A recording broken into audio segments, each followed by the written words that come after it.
Mi esposo dijo, ya no te amó en nuestra boda. Así que mostré su testamento oculto. Hola, antes de empezar con lo que tengo que contarles hoy, les agradecería mucho si se suscriben al canal y dejan su like. Me ayuda a sentir que estas palabras llegan a alguien que las necesita y que no estoy hablando sola frente a una cámara. Gracias por estar aquí, en SerieTube. Hay silencios que pesan más que cualquier grito, y yo aprendí a vivir en ellos durante mucho tiempo. Mi nombre es Marina, y si me hubieran visto hace 6 meses, habrían pensado que era la mujer más afortunada del mundo. Estaba a punto de casarme con Julián, el hombre por el que había dado todo lo que una persona puede dar, mi tiempo, mis ahorros y, sobre todo, mis manos para levantarlo cuando el mundo decidió soltarle la mano. Julián y yo llevábamos 8 años juntos. No siempre fue el hombre frío que terminó siendo. Al principio, era luz. Pero hace 2 años, sufrió un accidente de coche que lo dejó postrado en una cama durante meses y con una rehabilitación que parecía no tener fin. Durante ese tiempo, yo no fui solo su novia, fui su enfermera, su fisioterapeuta emocional, la que pagaba las facturas cuando su seguro se lavó las manos y la que le recordaba, cada mañana, que valía la pena seguir intentándolo. Recuerdo perfectamente las mañanas en la cocina, antes de que él recuperara la movilidad total. Yo preparaba el café, tratando de no hacer ruido con la cafetera italiana para no despertarlo antes de tiempo, mientras repasaba mentalmente los ejercicios que debíamos hacer esa tarde. Él solía mirarme con una mezcla de gratitud y algo que yo confundí con amor profundo. Ahora entiendo que era dependencia, y la dependencia, cuando se mezcla con el ego herido de un hombre, termina convirtiéndose en resentimiento. Cuando Julián finalmente se puso de pie, cuando recuperó su trabajo en la firma de abogados y volvió a ser el hombre exitoso que su madre, doña Beatriz, siempre le recordó que debía ser, algo cambió. Ya no necesitaba mis manos para caminar, y parece que, con eso, dejó de necesitar mi presencia en su vida. Pero en lugar de decírmelo, propuso matrimonio. Marina, has sido mi roca, me dijo una noche, mientras cenábamos en silencio. Casémonos. Es lo que toca después de todo lo que hemos pasado. Es lo que toca. Debería haberme dado cuenta en ese momento de que su propuesta no nacía de un deseo, sino de una deuda que se sentía obligado a pagar. Pero yo estaba cegada. Pensé que la boda era el premio a mi resistencia, la luz al final de un túnel muy oscuro. Los meses de preparativos fueron una humillación lenta y silenciosa. Julián se desentendió de todo. Tú elige, Marina, tú eres la que sabe de estas cosas, decía, sin levantar la vista de su teléfono. Yo me encargaba de las flores, del banquete, de las invitaciones, mientras él pasaba cada vez más tiempo en la oficina, o recuperando el tiempo perdido con amigos que no habían aparecido ni una sola vez cuando él no podía levantarse del sofá. Incluso doña Beatriz, mi suegra, empezó a ser más directa en su desprecio. Espero que el vestido sea discreto, Marina, me dijo una tarde mientras tomábamos té en su sala, rodeadas de muebles caros y retratos de un Julián que yo ya no reconocía. Al fin y al cabo, ya no sois unos niños. Julián ahora tiene una posición que mantener, y la imagen lo es todo. No dije nada, nunca decía nada. Simplemente apretaba la taza de té entre mis manos hasta que los nudillos se me ponían blancos. Sentía que me estaba volviendo pequeña, una sombra que caminaba por la casa que yo misma había mantenido a flote durante 2 años. Llegó el día de la boda. Era un sábado de otoño, gris y frío. Recuerdo haberme mirado en el espejo de la habitación del hotel, envuelta en un encaje que me había costado 3 meses de sueldo. Me veía hermosa, pero mis ojos no brillaban, estaban cansados. Mi hermana se acercó a mí para ajustarme el velo y me preguntó, en voz baja, Marina, ¿estás segura de esto? Estás muy pálida. Son los nervios, Claudia. Solo eso. Mentí. No eran nervios. Era una premonición que me oprimía el pecho. La ceremonia fue un trámite. Julián estaba impecable en su traje azul marino, pero su mirada estaba en cualquier parte menos en la mía. Cuando caminamos hacia el altar, no me tomó la mano con firmeza, solo ofreció su brazo como quien ofrece un soporte frío. Dijimos los votos frente a 200 personas, en la salud y en la enfermedad, dije yo, y mi voz tembló porque sabía que yo ya había cumplido esa parte mucho antes de poner el anillo en su dedo. El momento del brindis fue lo que rompió el cristal.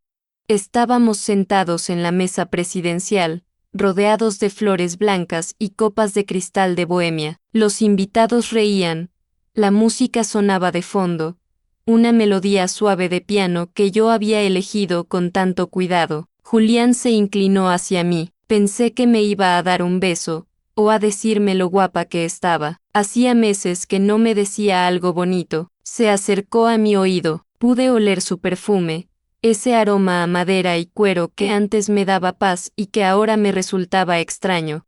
Marina, susurró, y su voz era como una hoja de afeitar pasando por mi piel. Mira a toda esta gente, mira lo que me has hecho gastar en esta farsa. Me quedé helada, el tenedor se me resbaló de la mano y chocó contra el plato con un tintineo que a mí me pareció un estruendo. ¿De qué hablas, Julián?, pregunté, con el corazón empezando a latir desbocado en mi garganta. Sé que te sientes muy orgullosa de haber sido la mártir durante mi accidente, continuó él, sin perder la sonrisa falsa que mantenía para los fotógrafos que nos apuntaban a unos metros. Pero ya no te amo, hace mucho que no lo hago. Me caso contigo porque mi madre dice que es lo correcto, por la imagen, por la deuda que supuestamente tengo contigo, pero no esperes nada de mí después de esta noche. Esto es solo un papel. El mundo se detuvo. Sentí que el aire se volvía sólido y que no podía empujarlo hacia mis pulmones. Miré a mi alrededor. Mi madre me sonreía desde la tercera mesa. Mi suegra alzaba su copa con una expresión de triunfo glacial. Nadie se daba cuenta de que, en medio de aquel despliegue de lujo, acababan de degollar mi alma con 8 palabras: ya no te amo, Marina. Julián se enderezó, bebió un sorbo de su vino y saludó con la mano a un colega de la firma. Yo me quedé allí, sentada en mi propio banquete de bodas, sintiendo el peso muerto del anillo en mi dedo anular. Fue una humillación silenciosa, privada, perfecta. Él sabía que yo no gritaría, sabía que yo no haría una escena frente a toda su familia y sus jefes. Había calculado mi decencia y la había usado en mi contra. Durante el resto de la cena, fui una autómata, comí sin saborear, sonreí para las fotos y acepté los abrazos de gente que me felicitaba por mi gran amor. Cada enhorabuena era una bofetada. Julián actuaba como el esposo perfecto frente a los demás, pero cada vez que nuestras manos se rozaban por accidente, él la retiraba como si yo tuviera una enfermedad contagiosa. Cuando finalmente llegamos a nuestra nueva casa, la casa que habíamos comprado con mis ahorros de años y el préstamo que él había pedido, y que yo también estaba pagando, el silencio se volvió insoportable. Él se quitó la chaqueta, la tiró sobre el sofá de cuero y fue directo al mueble bar. ¿Lo decías en serio?, pregunté, con la voz apenas audible. Él se sirvió un whisky, de espaldas a mí. Marina, no empecemos con el drama. Te lo dije para que no te hagas ilusiones. Vamos a vivir bajo el mismo techo. Mantendremos las apariencias, pero mi vida privada es mía. Tú tienes tu seguridad. Tienes la casa y tienes el apellido. Debería ser suficiente para ti. Me cuidaste, dije, sintiendo por fin las lágrimas quemarme los ojos. Yo te cuidé cuando no eras nadie, Julián, cuando no podías ni limpiarte solo. Él se giró bruscamente, sus ojos estaban llenos de un odio que no comprendí hasta mucho después. Y por eso mismo te desprecio, gritó, aunque sin levantar demasiado la voz, manteniendo ese control enfermizo. Cada vez que te miro, recuerdo el momento más débil de mi vida. Me recuerdas que te debo algo, y odio deberle nada a nadie. Especialmente a alguien como tú. Se fue a la habitación de invitados y cerró la puerta con llave. Me quedé sola en el salón, vestida de novia, rodeada de cajas de regalos que aún no habíamos abierto. Me senté en el suelo, sobre la alfombra persa, y lloré, pero no fue un llanto de tristeza, era algo más profundo, era el sonido de algo rompiéndose para siempre. Fue entonces cuando vi el maletín de Julián. Estaba entreabierto bajo la mesa del despacho. Normalmente yo nunca tocaba sus cosas, pero esa noche, la Marina que obedecía las reglas había muerto en el banquete. Me acerqué, con las manos temblando, y saqué una carpeta azul que sobresalía. Pensé que serían documentos del trabajo, pero cuando abrí la primera página y leí el encabezado, mi respiración se cortó de nuevo. No era un contrato de la firma, era un testamento que Julián había redactado y firmado apenas 3 días antes de la boda. Al leer las cláusulas, entendí por qué se había casado conmigo a pesar de no amarme, y entendí que la humillación del banquete era solo el principio de un plan mucho más oscuro de lo que mi mente, acostumbrada a cuidar y a amar, podía imaginar. Me quedé allí, sentada sobre la alfombra, con las páginas de aquel documento temblando entre mis dedos. El silencio de la casa, esa casa que aún olía a pintura fresca y a flores de compromiso, se me antojó de repente como el silencio de una tumba. A través de la puerta cerrada de la habitación de invitados, no se oía nada. Julián dormía el sueño de los justos, o quizás simplemente el sueño de quien se ha quitado un peso de encima al soltar su veneno. El documento era un testamento, sí, pero con un anexo de fideicomiso que Julián había ocultado meticulosamente. Al leer las cláusulas redactadas con ese lenguaje legal frío y quirúrgico que él dominaba tan bien, sentí que la sangre se me convertía en granizo dentro de las venas. Durante 2 años, Julián me había hecho creer que estábamos en la ruina. Me dijo que el seguro del coche no cubriría la indemnización por un tecnicismo en el contrato. Me dijo que su despacho le había retirado el sueldo base mientras estuviera de baja. Yo le creí. ¿Cómo no iba a creer al hombre que amaba?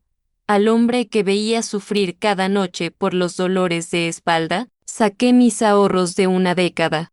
Vendí el pequeño apartamento que heredé de mi tía, aquel que iba a ser nuestro colchón de seguridad. Lo gasté todo en su rehabilitación, en médicos privados que prometían milagros y en mantener un nivel de vida que él decía necesitar para no caer en la depresión, pero los papeles que tenía frente a mí decían otra cosa. Julián había recibido una indemnización millonaria apenas 6 meses después del accidente, un pago por incapacidad temporal y daños morales que nunca mencionó. No solo eso, el documento detallaba la existencia de una cuenta en el extranjero a nombre de una sociedad donde su madre, doña Beatriz, figuraba como administradora. El testamento que acababa de firmar antes de nuestra boda no me dejaba nada a mí. En caso de su muerte, o de una incapacidad permanente que él ya preveía como una posibilidad futura, todo el patrimonio, incluido el que yo había ayudado a construir con mi esfuerzo físico y financiero, pasaba directamente a su madre y a una fundación de la que ella era presidenta. Pero lo más doloroso no fue el dinero, fue una nota manuscrita, doblada entre las páginas, con la caligrafía elegante y angulosa de mi suegra. Hijo, ya está todo listo. Cásate con ella. Mantén la farsa el tiempo suficiente para que nadie pueda impugnar la buena fe del matrimonio. Ella es la pantalla perfecta, abnegada, humilde y con esa necesidad patética de sentirse útil. Una vez que pase el tiempo legal requerido por el fideicomiso de tu abuelo, podremos deshacernos de ella sin que toque un solo centavo de lo que te pertenece por linaje. Gracias por ser inteligente. Marina es un mal necesario, pero ya falta poco para que termine su función. Un mal necesario, función. Cerré los ojos y apoyé la frente en el maletín. Sentí una náusea física, un deseo violento de correr al baño y arrancar de mi piel cualquier rastro de ese día. Recordé cada vez que le preparé la comida, cada vez que lo ayudé a vestirse cuando él fingía que sus manos aún no tenían fuerza, Cada vez que le pedí perdón por no tener más dinero para comprarle los caprichos que, según él, lo hacían sentir humano de nuevo, me habían usado.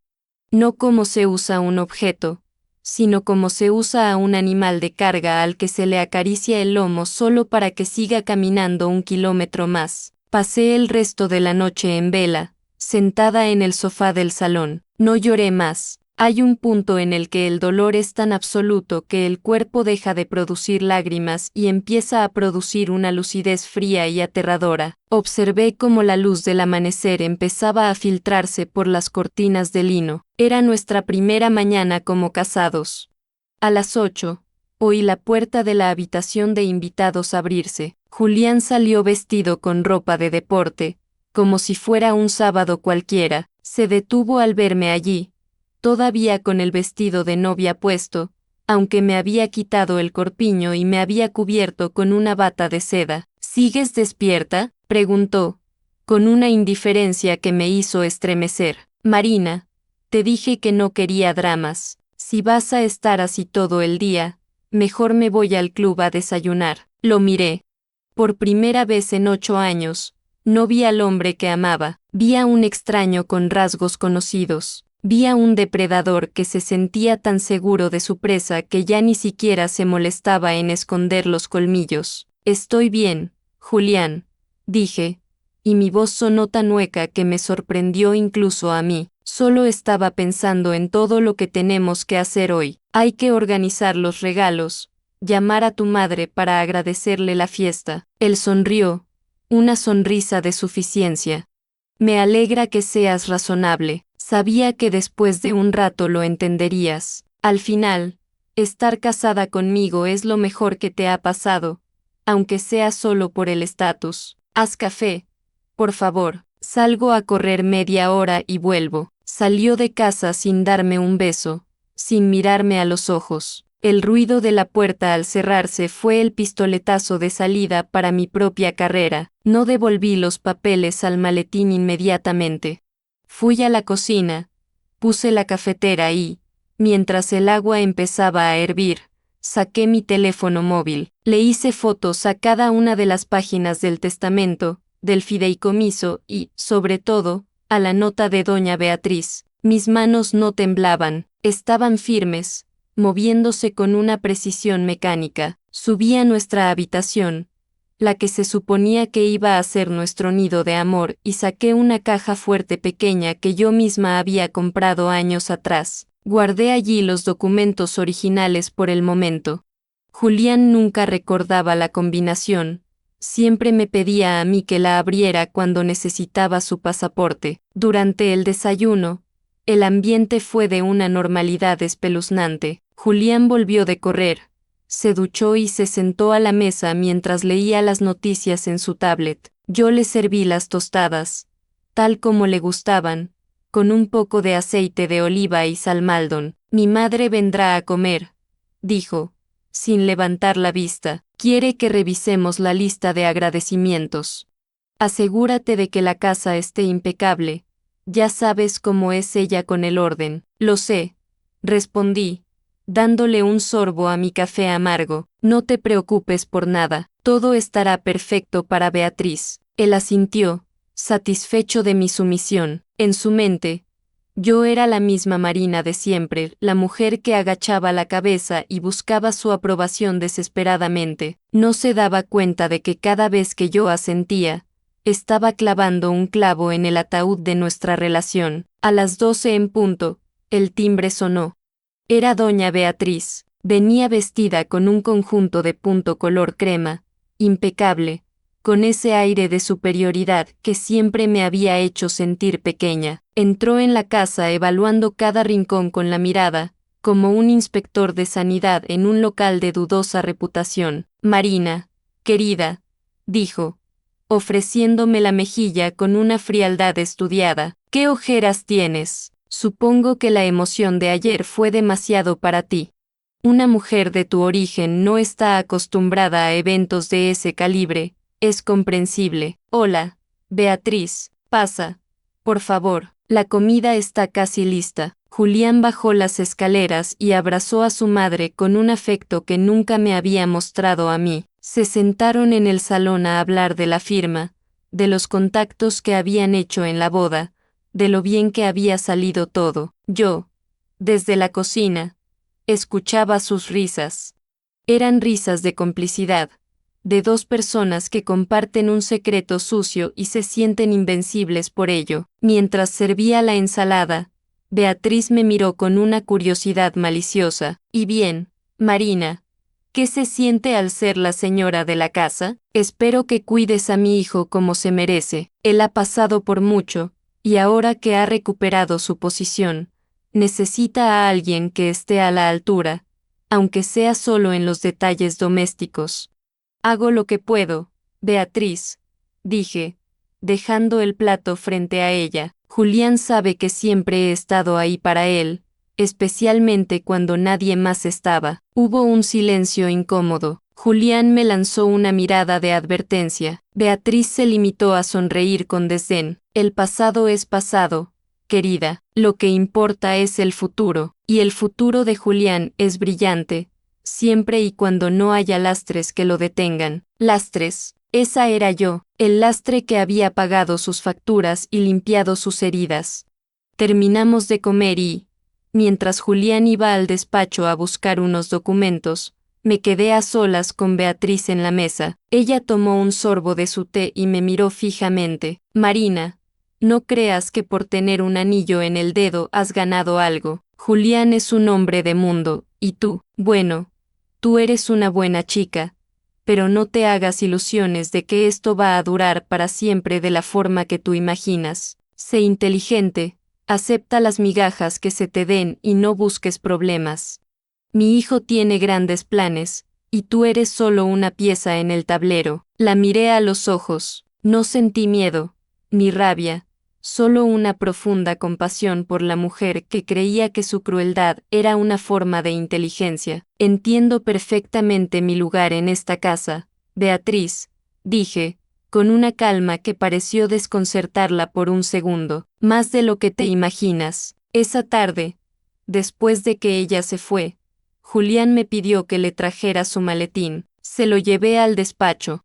Vi cómo lo abría, cómo buscaba algo y, de repente, se quedaba quieto. Su espalda se tensó. Marina, dijo, sin girarse, ¿has tocado mi maletín? Mi corazón dio un vuelco, pero mantuve la respiración bajo control. ¿Tu maletín? Estaba debajo de la mesa cuando limpié el despacho esta mañana. Lo moví para pasar la aspiradora. ¿Pasa algo? Él se giró lentamente. Sus ojos me escrutaron con una intensidad paranoica. ¿Abriste la carpeta azul? Puse mi mejor cara de confusión. Esa cara de mujer abnegada y un poco tonta que ellos tanto despreciaban y que ahora era mi mejor armadura. ¿Carpeta azul? No, Julián, solo lo moví. Sabes que yo no entiendo nada de tus papeles de la firma. Me dan dolor de cabeza. ¿Se ha perdido algo? Él me miró durante unos segundos que parecieron horas. Finalmente, exhaló un suspiro de alivio y cerró el maletín. No, no se ha perdido nada. Solo son documentos confidenciales. No los toques. Es por tu bien. No quiero que te metas en líos que no comprendes. Claro, mi amor, como digas. Salí del despacho y cerré la puerta. Me apoyé contra la pared del pasillo y esperé a que mis pulmones recordaran cómo funcionar. Había estado a punto de ser descubierta, pero su propia arrogancia lo había cegado. Él no podía concebir que alguien como yo tuviera la curiosidad o la audacia de leer su testamento. Fui a mi habitación y saqué el diario que llevaba meses sin usar. Empecé a escribir. No sentimientos, sino hechos. Fechas, cantidades de dinero que yo había aportado, frases exactas que ellos habían dicho. Si iba a luchar contra dos abogados expertos en manipulación, necesitaba pruebas. Necesitaba ser más fría que ellos. Esa noche, Julián volvió a dormir en la habitación de invitados. Yo me acosté en nuestra cama matrimonial, inmensa y fría, mirando el techo. No sabía cuánto tiempo tendría que aguantar esta farsa.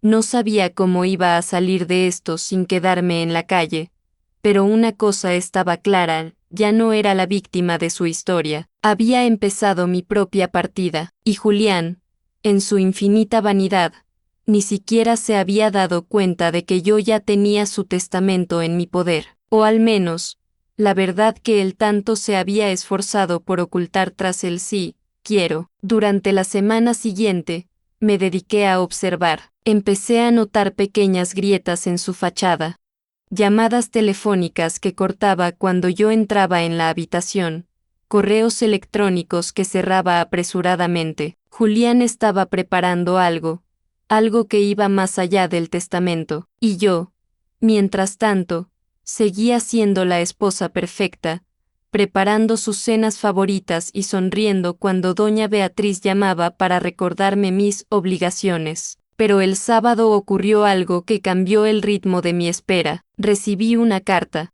No venía a mi nombre, sino al de Julián, pero el remitente era un laboratorio médico. Él no estaba en casa. Miré el sobre durante mucho tiempo, sintiendo que la curiosidad me quemaba las manos. Recordé su voz en el banquete: esto es solo un papel. Recordé la nota de Beatriz: Julián tiene grandes planes. Abrí el sobre, y lo que leí allí hizo que todo lo anterior pareciera un juego de niños. Julián no solo me estaba engañando con el dinero y con el amor.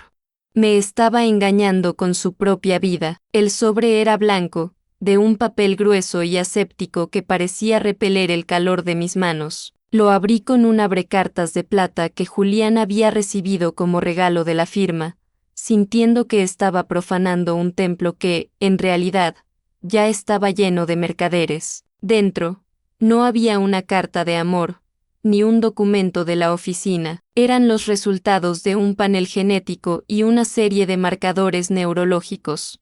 No soy médico, pero he pasado 2 años leyendo informes, hablando con neurólogos y traduciendo la jerga de la rehabilitación de Julián para poder ayudarlo. Sabía leer entre líneas. Los marcadores indicaban una enfermedad degenerativa temprana, algo que explicaría los temblores que él decía que eran secuelas del accidente y los cambios de humor que yo atribuía al estrés.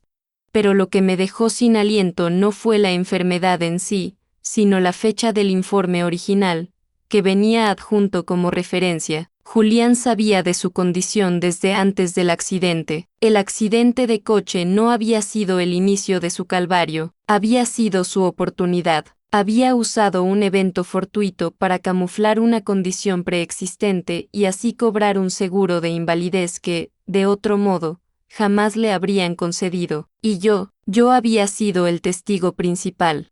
Mis informes diarios a la aseguradora, mis declaraciones sobre su deterioro repentino, mi entrega absoluta. Yo le había dado la credibilidad que necesitaba para estafar millones. Me senté en el suelo de la cocina, rodeada del olor a café recién hecho, sintiendo que el suelo se inclinaba. Me habían usado para cometer un fraude. Y según el testamento que había leído noches atrás, yo no vería un centavo de ese dinero, pero mi nombre estaba en todos los formularios legales como su cuidadora y responsable de la veracidad de los hechos. Si Julián caía, yo caería con él. Si él moría, su madre se llevaba el botín y yo me quedaba con las posibles consecuencias legales. Esa tarde, Julián regresó a casa antes de lo habitual. Traía un ramo de flores. Para la mujer más paciente del mundo, dijo, dejándolas sobre la mesa del comedor. Me dio un beso rápido en la sien, un gesto tan vacío que me hizo desear lavarme la piel con lejía. Gracias, Julián, son preciosas. He estado pensando, continuó él, sirviéndose una copa de vino, que deberíamos empezar a mover los papeles para que seas mi representante legal total en la firma. Con mis secuelas, a veces me canso demasiado para firmar todo. Mi madre dice que sería un gesto de confianza precioso hacia ti, un gesto de confianza, o una forma de que mis huellas dactilares estuvieran en cada documento comprometedor mientras ellos mantenían las manos limpias. Me parece bien, Julián, respondí, manteniendo mi voz en ese tono monótono y dulce que se había convertido en mi máscara. Todo lo que sea para facilitarte la vida. Él sonrió, satisfecho. Esa sonrisa me perseguiría en sueños, la sonrisa del cazador que cree que la trampa es invisible para la presa. Durante los días siguientes, el ambiente en la casa se volvió asfixiante. La humillación ya no era solo por su falta de amor, sino por el desprecio intelectual que me procesaban. Julián y Beatriz hablaban delante de mí en códigos. Daban por sentado que yo no entendía nada más allá de las recetas de cocina o el orden de las toallas.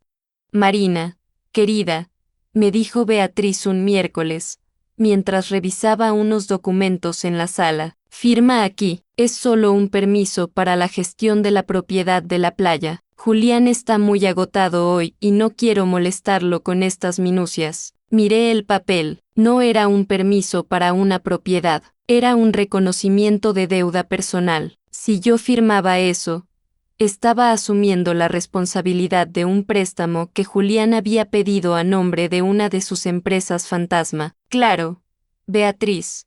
Pero ahora tengo las manos llenas de harina. Estoy preparando el pan para la cena. Déjalo sobre la mesa. Lo firmaré en cuanto termine. Ella me miró con una mezcla de fastidio y superioridad. No lo olvides. Es importante para el patrimonio de tu esposo. No lo olvidaré. Por supuesto que no. En cuanto se fueron a dormir, cogí ese papel y lo guardé en mi caja fuerte junto con el testamento y los informes médicos. En su lugar, puse una copia que yo misma había redactado, imitando la tipografía, pero cambiando las cláusulas esenciales. No era una falsificación profesional, pero para alguien que ni siquiera se molestaba en mirarme a la cara cuando hablaba, sería suficiente por el momento. Empecé a sentir una transformación interna. La Marina que lloraba por los rincones estaba desapareciendo, dejando paso a alguien que no reconocía.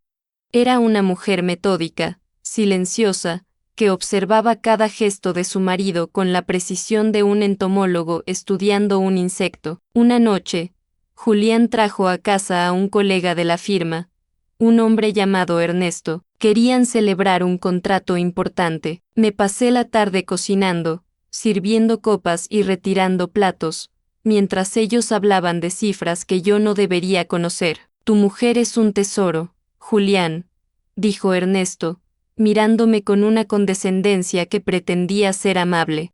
No hay muchas que aguanten tanto con una sonrisa. Julián se rió, un sonido seco y desagradable. Marina es eficiente, sabe cuál es su lugar. Además, después de lo que pasó, sabe que fuera de esta casa no tiene mucho a dónde ir, ¿verdad, cariño? Me quedé helada con la bandeja en las manos. El silencio que siguió fue punzante. Julián me miraba esperando mi respuesta habitual, esa sonrisa tímida y ese claro, mi amor. Tienes razón, Julián, dije, mirándolo fijamente a los ojos por primera vez en semanas. Fuera de esta casa hay muchas cosas que no entiendo, pero aquí dentro, estoy empezando a entenderlo todo perfectamente. Julián frunció el ceño, confundido por el tono de mi voz, pero antes de que pudiera decir nada, Beatriz entró en el comedor, rompiendo la tensión. Marina, se ha acabado el hielo, ve a buscar más, por favor. Fui a la cocina, apoyé las manos en la encimera fría y cerré los ojos. Sentí que el corazón me martilleaba en las sienes. ¿Sabe cuál es su lugar? Sí, lo sabía. Mi lugar era el de la mujer que iba a desmontar su castillo de naipes, carta por carta. Esa misma semana, decidí hacer mi primer movimiento real. Contacté con un abogado especializado en fraudes y herencias, alguien totalmente ajeno al círculo de Julián. Nos vimos en una cafetería de barrio, lejos de las zonas que frecuentaba mi suegra. Le mostré las fotos del testamento oculto y los informes médicos. El abogado, un hombre mayor con ojos cansados, revisó todo en silencio durante casi media hora. Cuando terminó, se quitó las gafas y me miró con una mezcla de respeto y preocupación. Señora, esto no es solo un problema de divorcio o de herencia, su marido está jugando con fuego. El fideicomiso que menciona ese testamento es ilegal en este país bajo esas condiciones, y lo que me cuenta del seguro. Bueno, Si esto sale a la luz, habrá consecuencias penales. Pero usted tiene un problema mayor. Dígame, si usted se queda quieta, se convierte en cómplice. Si usted habla ahora, sin una estrategia de salida, ellos la destruirán antes de que pueda llegar al juzgado. Beatriz y su hijo tienen muchos contactos. Necesita algo más. Necesita la prueba de que ellos la obligaron a firmar bajo engaño. Salí de la reunión con una misión. Necesitaba una grabación. Necesitaba que admitieran, con sus propias voces, que yo era su peón. La oportunidad llegó 2 días después. Julián y Beatriz se reunieron en el despacho de casa para lo que ellos llamaban ajuste de cuentas trimestral. Pensaban que yo estaba en el supermercado, pero yo había regresado antes y me había escondido en el pequeño cuarto de la limpieza que compartía pared con el despacho. Con el teléfono pegado a la rejilla de ventilación, empecé a grabar. No te preocupes, mamá, decía la voz de Julián, clara y arrogante. Marina firmará el reconocimiento de deuda mañana. He estado siendo especialmente cariñoso hoy para que no sospeche nada. Esa mujer es tan básica que un par de flores y una cena son suficientes para que firme su propia sentencia. Espero que tengas razón, hijo, respondió Beatriz. La aseguradora está empezando a hacer preguntas sobre la mejora tan rápida de tu movilidad. Necesitamos que Marina firme esa declaración jurada diciendo que tus recaídas son constantes y que ella te asiste en todo. Si ella lo dice, nadie lo dudará. Es la Santa Marina, la mártir de la calle Mayor. Escuché cómo se reían, una risa que me desgarró las entrañas pero que, al mismo tiempo, terminó de soldar mi determinación. Ya no había vuelta atrás, ya no había dudas. Guardé la grabación en 3 lugares diferentes de la nube. Esa noche, cuando Julián intentó acercarse a mí en la cama, esa cama que era un campo de batalla de mentiras, sentí un asco tan profundo que tuve que fingir un ataque de migraña para que me dejara en paz. Siempre igual, Marina, dijo él, dándose la vuelta con fastidio. Al final vas a ser más aburrida de lo que pensaba. Menos mal que solo te necesito por tu firma. Me quedé mirando la oscuridad del techo, solo por mi firma. El viernes, doña Beatriz llegó con la declaración jurada para la aseguradora. La puso sobre la mesa con una pluma estilográfica de oro. Firma aquí, querida, es por el bien de la salud de Julián. Miré el papel, miré a Beatriz. Y luego miré a Julián, que estaba apoyado en el marco de la puerta, observándome con esa impaciencia de quien espera que el trámite termine rápido. No voy a firmar esto, dije suavemente. El silencio que siguió fue absoluto. Julián dio un paso hacia adelante, su rostro transformándose de la indiferencia a una furia fría. ¿Qué has dicho, Marina? He dicho que no voy a firmar. No voy a mentir más por ti, Julián. He visto los informes del laboratorio. Sé lo de tu enfermedad genética. Sé que el accidente fue solo una tapadera, y sé lo que dice tu testamento oculto. Beatriz se puso de pie, su rostro pálido como el mármol. No sabes de lo que hablas. Estás desvariando. El estrés de la boda te ha afectado la cabeza. Julián, llévatela arriba. Julián se acercó a mí, y por un momento vi en sus ojos la intención de usar la fuerza. Me agarró del brazo con una presión que me dejó marca. Vas a firmar, Marina. No tienes ni idea de con quién te estás metiendo. Sin mí, no eres nada.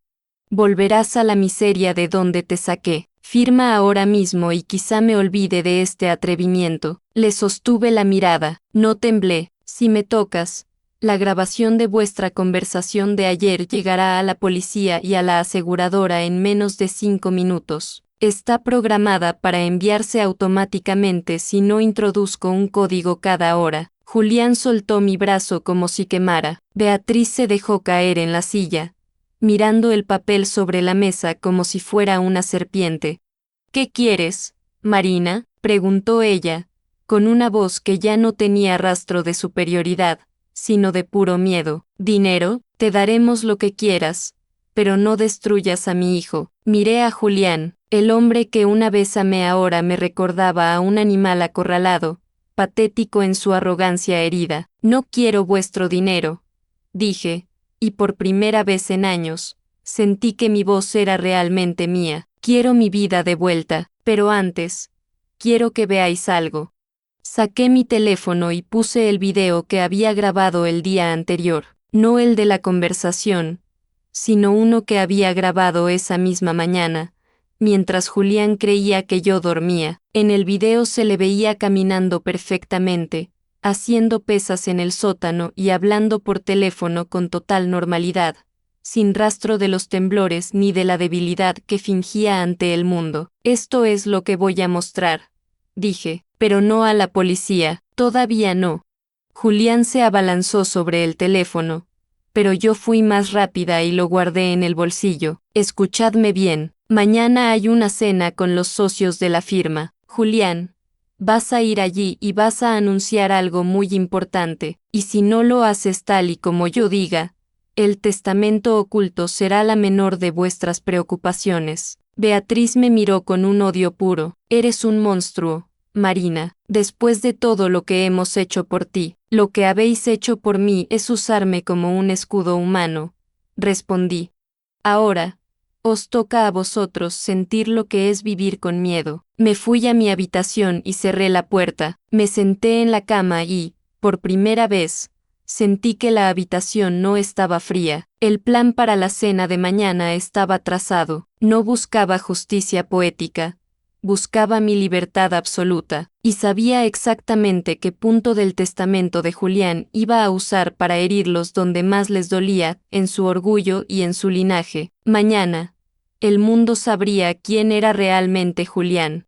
Y yo dejaría de ser la Santa Marina para convertirme en la mujer que les mostró que no se puede pisotear a alguien para siempre sin esperar que, tarde o temprano, ese alguien aprenda a morder. La noche de la cena de gala de la firma de abogados Vidal, Asociados, era el evento más importante del año para Julián. Se celebraba en el salón principal de un antiguo palacio reconvertido en club privado, un lugar donde el mármol, las alfombras rojas y el olor a tabaco caro y perfume francés creaban una atmósfera de poder absoluto. Julián siempre había ansiado pertenecer a ese círculo de manera definitiva. Para él, esa noche no era solo una cena, era su entronización como socio principal. El trayecto en el coche fue un desierto de palabras. Julián conducía apretando el volante con tanta fuerza que sus nudillos estaban blancos. A su lado, doña Beatriz mantenía la vista fija en la ventanilla, con el rostro rígido tras una capa de maquillaje que intentaba ocultar las grietas de una noche sin dormir. Yo iba en el asiento de atrás. Me sentía extrañamente tranquila, envuelta en un vestido negro, sencillo, que no buscaba llamar la atención, sino servir de sombra. Todavía puedes dar marcha atrás, Marina, susurró Beatriz sin girarse.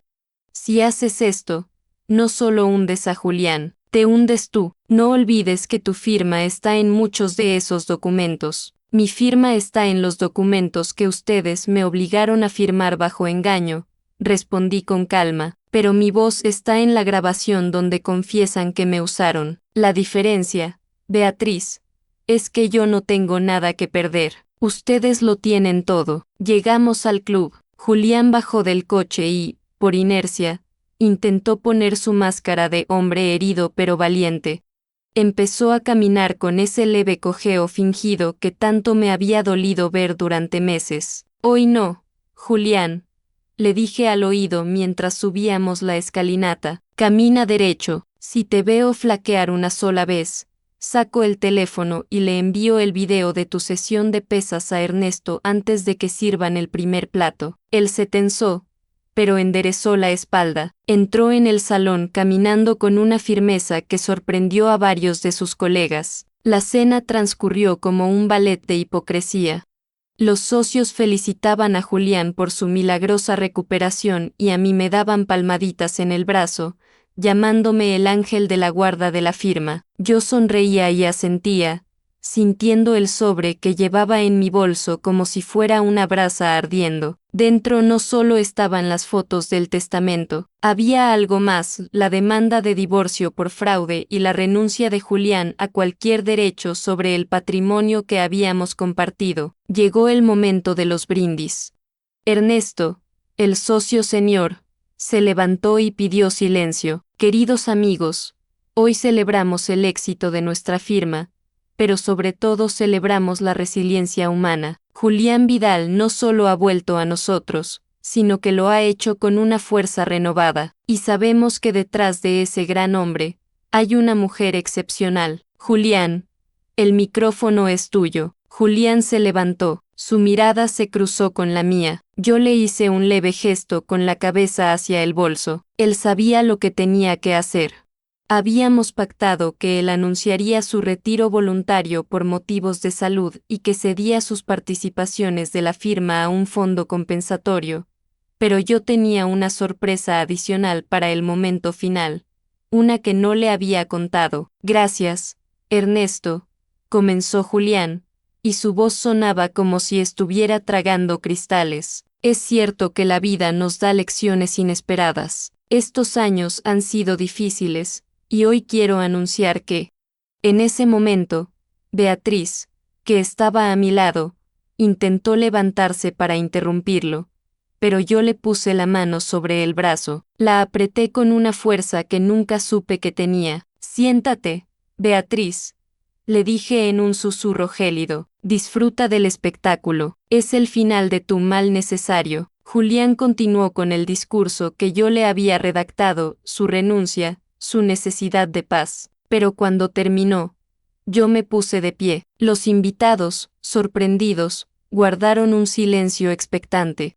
Si me permiten, dije, elevando la voz, como esposa de Julián, me gustaría añadir algo. Julián es un hombre de previsiones. Tan previsor es, que incluso antes de nuestra boda, ya había diseñado el futuro de todos nosotros. Saqué el sobre y extraje varias copias de la primera página del testamento oculto, esa donde se detallaba el fideicomiso y la exclusión absoluta de su esposa en favor de doña Beatriz. He traído un pequeño detalle para los socios, continué. Es una muestra de la ética y la transparencia con la que Julián gestiona sus asuntos personales, porque alguien que es capaz de redactar esto para la mujer que le salvó la vida, imaginen lo que es capaz de hacer con los contratos de sus clientes. Empecé a repartir las copias en las mesas más cercanas. Ernesto cogió una. Sus ojos se abrieron de par en par al leer los términos legales y la fecha del documento. El murmullo en el salón creció como un incendio forestal.